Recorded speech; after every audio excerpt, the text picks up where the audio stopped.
ଯୌନ କ୍ରିୟା ସମୟରେ ଯଦି ପୁରୁଷ ତାଙ୍କ ଗୁପ୍ତାଙ୍ଗକୁ ମହିଳାଙ୍କ ଗୁପ୍ତାଙ୍ଗ ଉପରେ ଧୀରେ ଧୀରେ ଘଷନ୍ତି ବା ରଗଡ଼ନ୍ତି, ତେବେ ମହିଳା ଅଳ୍ପ ସମୟ ମଧ୍ୟରେ ଚରମ ସୁଖକୁ ପ୍ରାପ୍ତ କରିନେଇଥାନ୍ତି ଏବଂ ଯୌନ କ୍ରିୟାରେ ପୂର୍ଣ୍ଣ ସନ୍ତୁଷ୍ଟି ଓ ତୃପ୍ତି ଅନୁଭବ କରିଥାନ୍ତି।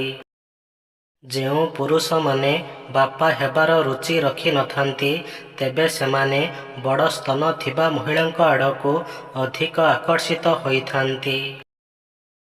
ଯେତେବେଳେ କାହାକୁ ଦେବା ପାଇଁ କିଛି ବି ନଥିବ, ତେବେ ତାଙ୍କୁ ନିଜର ପ୍ରେମ ଏବଂ ସମ୍ମାନ ଦିଅନ୍ତୁ। ଏହା ହିଁ ସବୁଠାରୁ ବଡ଼ ସମ୍ପତ୍ତି ହୋଇଥାଏ।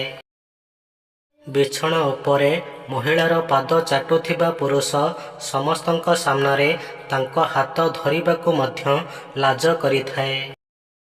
ଯଦି ବିଛଣା ଉପରେ ଆପଣଙ୍କ ପାଣି ତୁରନ୍ତ ବାହାରି ଯାଉଛି ବା କରିବାର ସମୟ ବହୁତ କମ୍ ହୋଇଯାଇଛି ବା ଆପଣ ବହୁତ ଜଲ୍ଦି ଥକି ପଡ଼ୁଛନ୍ତି, ତେବେ ଏହି ଉପାୟ ନିଶ୍ଚୟ କରନ୍ତୁ। ଗୋଟେ ଗ୍ଲାସ୍ ପାଣିରେ ଗୋଟେ କୁଲା ରସୁଣର ଚୋପା ଛଡ଼ାଇ ନେଇ ତାକୁ ଖଣ୍ଡ ଖଣ୍ଡ କରି ସେହି ପାଣିରେ ପକାନ୍ତୁ ଓ ଏହାକୁ କିଛି ସମୟ ପାଇଁ ସେମିତି ଛାଡ଼ି ଦିଅନ୍ତୁ।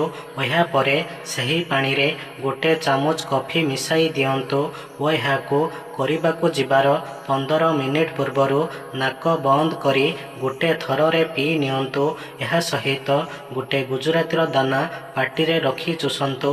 ଏହାଦ୍ୱାରା ଆପଣଙ୍କ କରିବାର ଷ୍ଟାମିନା ବଢ଼ିବା ସହିତ ଅଧିକ ସମୟ ପର୍ଯ୍ୟନ୍ତ ଶକ୍ତ ଓ ଟାଇଟ୍ ହୋଇ ରହିବ।